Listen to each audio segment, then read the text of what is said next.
Shin Tae-yong bisa panggil Boa Solosa sang penyerang yang pernah bobol gawang Cina dan Arab Saudi ke timnas Indonesia.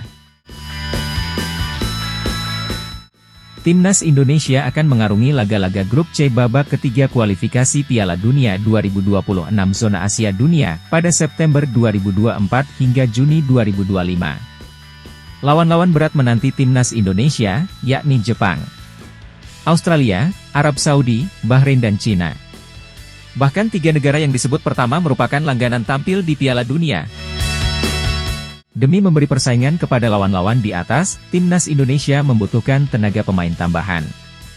Ula Romeni, FC Utrecht, dan Kevin Dix, FC Copenhagen, kabarnya terus dibujuk PSSI agar mau memperkuat skuad Garuda. Kehadiran kedua pemain di atas sangat dibutuhkan timnas Indonesia. Kevin Dix dijamin memperkuat lini pertahanan timnas Indonesia, khususnya di sektor sebelah kanan pertahanan. Sementara Ula Romeni, kehadirannya dibutuhkan untuk menambah daya dobrak skuad Garuda. Sekadar diketahui, timnas Indonesia minim stok penyerang berkualitas saat ini. Ragnar Oratmangun yang diharapkan menjadi sumber gol timnas Indonesia, mandul dalam 3 laga terakhir. Begitu juga dengan Rafael Struijk yang belum kunjung membuka keran golnya bagi timnas Indonesia. Jika sampai September 2024 atau ketika babak ketiga kualifikasi Piala Dunia 2026 dimulai Ula Romeni tak kunjung datang, apa rencana yang diambil Shin Tae-yong? Mengandalkan Jens Raven dapat dijadikan alternatif. PSSI kembali menghadirkan seorang penyerang yang digadang-gadang sebagai mesin gol timnas Indonesia di masa depan. Jens Raven, pilar anyar yang belum sepekan ditahbiskan sebagai warga negara Indonesia, WNI, terbilang masih muda. Wonderkid Dordrecht U21, Belanda, masih berusia 18 tahun. Musim lalu, si jangkung 188 cm ini tampil cihui di level U21 Liga Belanda dengan torehan 8 gol dalam 20 laga. Tak menutup kemungkinan, Jens Raven akan dimainkan di putaran ketiga kualifikasi nanti. Kedatangan Jens Raven membuat lini serang tim Garuda semakin berbahaya.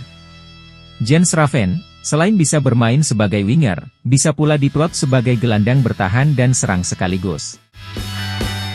Namun, memanggil kembali Boa Solosa ke timnas Indonesia tak ada salahnya bagi Shin Tae-yong. Bukan untuk dimainkan, melainkan untuk memberi motivasi atau melatih para personel skuad Garuda, khususnya pengisi lini depan.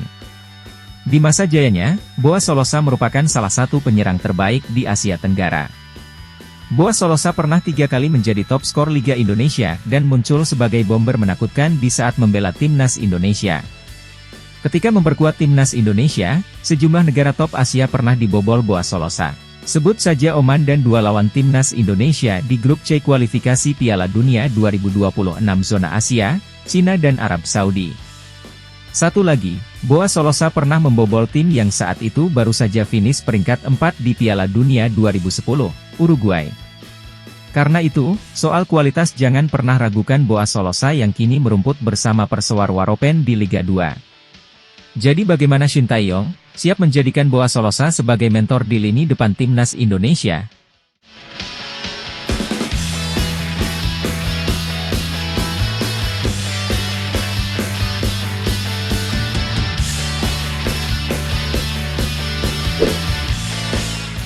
KMSK Deinze lepas Marcelino Ferdinand. Marcelino Ferdinand dipastikan tidak akan bersama KMSK Deinze untuk Challenger Pro League, kasta kedua Liga Belgia. Selain Marcelino ada 10 pemain yang dilepas. Deinze sendiri adalah tim pertama Marcelino untuk berkarir di luar negeri. Dia sebenarnya cukup bersaing dan mendapatkan kesempatan dalam 7 laga Deinze. Namun, mengunci tempat reguler di Eropa tentu bukan hal yang mudah. Deinze mengakui bahwa mendatangkan Marcelino memberikan dampak signifikan. Salah satunya dari media sosial mereka yang langsung diserbu netizen Indonesia. Marcelino Ferdinand pindah dari Persebaya Surabaya, salah satu klub sepak bola terbesar dan terpopuler di Indonesia, pada Februari 2023. Pemain berusia 18 tahun ini pindah ke KMSK Deinze untuk mendapatkan pengalaman pertamanya di Eropa. Kepindahannya memberikan dorongan besar bagi media sosial klub. Dia memainkan 7 pertandingan resmi untuk Tigers dan mencetak 1 gol, tulis rilis di laman KMSK Deinze. Tim yang bermarkas di Burgemeester van de Wiele Stadion juga memberikan apresiasi kepada semua pemain yang meninggalkan klub. Deinze berharap mereka bisa sukses di tim selanjutnya. Kami ingin mengucapkan terima kasih kepada mereka semua, satu persatu, atas komitmen dan kontribusi mereka kepada KMSK Deinze. Semoga sukses di tantangan berikutnya, tutup Deinze. Terkait Marcelino, pemain kelahiran Jakarta ini dipastikan tetap melanjutkan karir di Eropa. Salah satu tim yang dikabarkan berminat atas jasanya adalah Oxford United.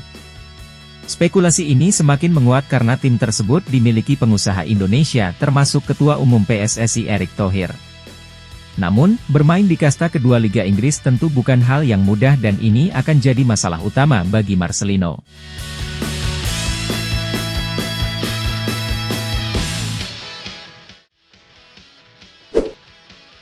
Jens Raven bakal langsung gabung Timnas U19 Indonesia di Surabaya, ini jadwalnya.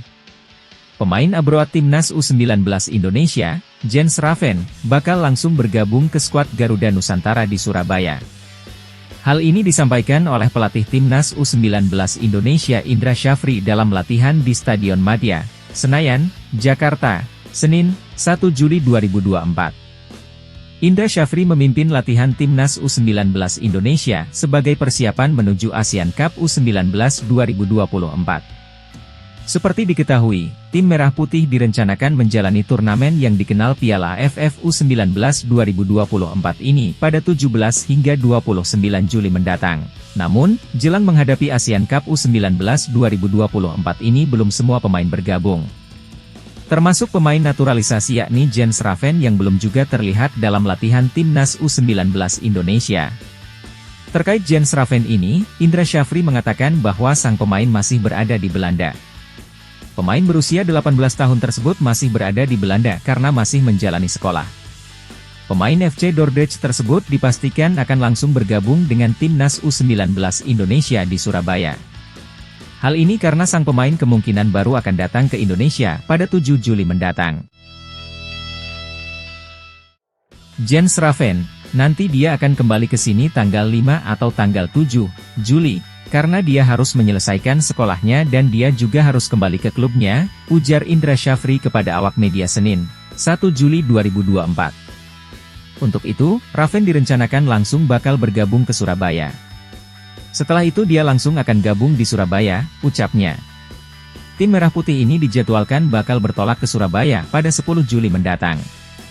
Namun, sebelum bertolak ke Surabaya, Timnas U19 Indonesia akan menjalani uji coba lebih dahulu. Tim asuhan Indra Syafri direncanakan menjalani uji coba melawan klub asal Liga 1 Malut United pada 6 Juli mendatang. Kemudian setelah di Surabaya, Timnas U19 Indonesia dijadwalkan akan melakoni laga persahabatan menghadapi PON Jatim.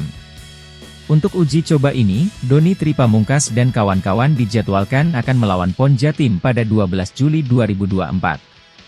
Sementara itu, Indra Syafri juga membeberkan bahwa saat ini ia memang masih memantau beberapa pemain keturunan. Hal ini karena sebelumnya ada 5 pemain keturunan yang ikut menjalani turnamen Toulon Cup 2024. Ada 5 pemain keturunan, tetapi sampai saat ini baru hanya Jens Raven yang dinaturalisasi. Sementara itu, untuk 4 pemain lain, pelatih berusia 60 tahun tersebut belum bisa memastikan. Pasalnya, terkait naturalisasi itu masuk ranahnya PSSI. Oleh karena itu, ia mengaku telah memberikan rekomendasi pemain keturunan kepada PSSI. Ia merekomendasikan pemain penyerang dan 1 lagi bek kiri. Walaupun Indra enggan membeberkan siapa sang pemain yang dimaksudnya. Ya, kemarin ada 5 yang ikut. Saya merekomendasikan kalau Jens kan sudah, kata Indra. Saya ada merekomendasikan posisi depan 1 dan terbaik 1 kalau gak salah kita bek kiri 1, ucapnya. Supaya lebih detail, untuk nama biar PSSI yang merilis karena nama tersebut akan muncul valid kalau setelah silahnya ditelusuri dan memang bisa untuk diproses dan orang tuanya mau untuk diproses, tuturnya. Terkait pemain keturunan yang dipantau ini diharapkan bisa menambah kekuatan Timnas U19 Indonesia mendatang.